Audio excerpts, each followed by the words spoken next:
experience. Thank you, Excellency. Thank you, Excellency. I now request His Excellency President Soli to make his remarks. Bismillahirrahmanirrahim. Assalamu alaikum wa rahmatullahi wa barakatuh. Good afternoon. I too wish to begin by thanking Prime Minister Modi for this timely call for a regional initiative to combat the increasing threat of COVID-19 in the SAARC region. In times of crisis, we do come together. In 2003, for example, when the region faced the threat of SARS, the Maldives took the initiative and hosted an extraordinary meeting of SAARC health ministers that adopted a regional common strategy for tackling the virus. No country on its own can succeed in combating the virus. It requires a shared response at an unprecedented scale. The first COVID-19 case was confirmed in the Maldives on 7 March. To date, there are 13 confirmed cases. Fortunately, no deaths so far. Since January this year, the Maldives has been taking steps to get ready for a possible outbreak. We set in place standard operational procedures and facilities for treatment and quarantine in various islands. In the event of major outbreak in the country, our health facilities will have to cope with the care needed for both our residents and the thousands of tourists who visit the Maldives every year.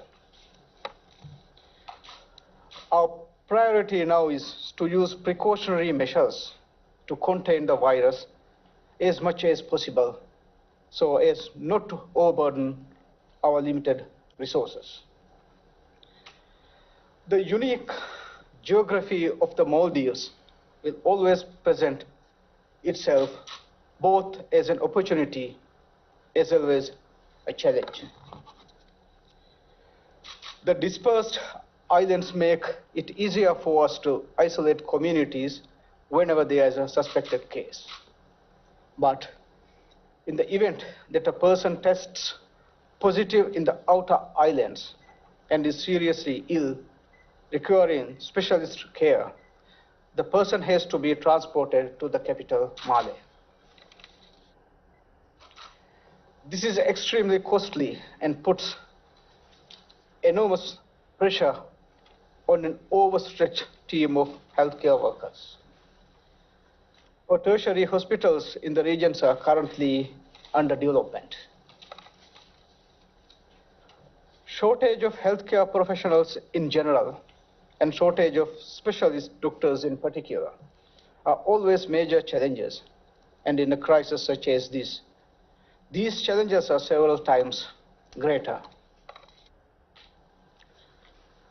The Maldives is fortunate to have received general assistance from India, and I convey my government's appreciations to Prime Minister Modi and the people of India. We have received medicine and a visiting medical relief team to work with Maldivian healthcare professionals.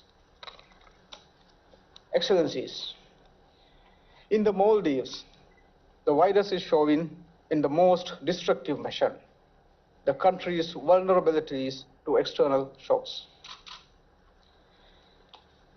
Tourist arrivals started to decline considerably several weeks before the first case was reported. In February this year, arrivals declined by 14.3%.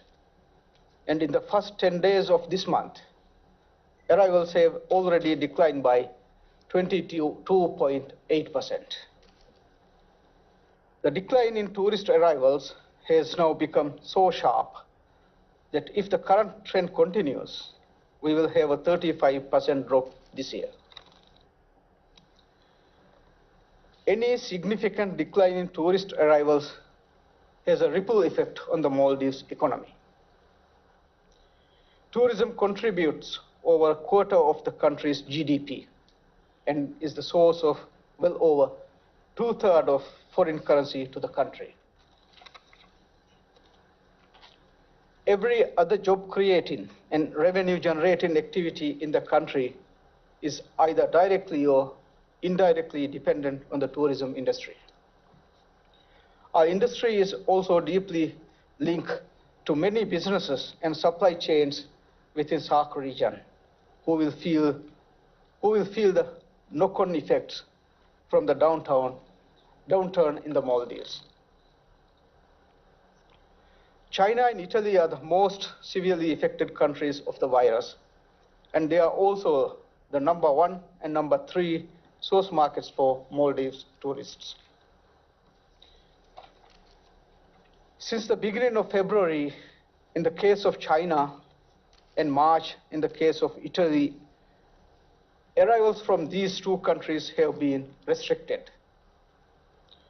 As a result of this decline, the Maldives is now facing a serious shortfall in foreign currency earning, estimated to be at $450 million.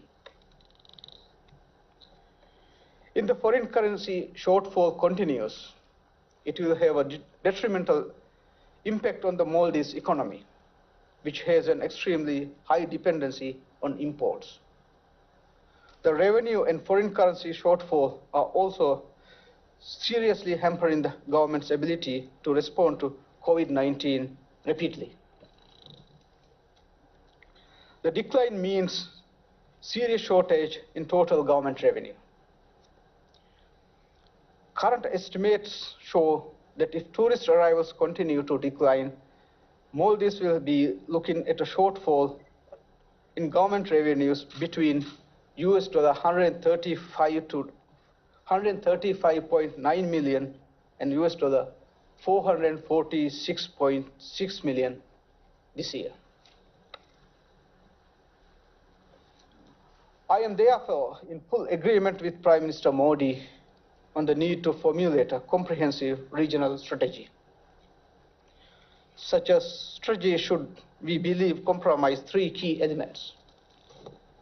First, we should create space for closer cooperation between the health emergency agencies to ensure that the countries in SAARC have unhindered exchanges of information about the virus and best practices. Second, there is a profound need to formulate an economic relief package targeted to the affected countries. Third, a comprehensive regional strategy to fight COVID-19 should include a long-term recovery plan for the region. I will be happy to speak further on these elements in the discussions. Thank you, Prime Minister Modi. Thank you, Excellency. Now I request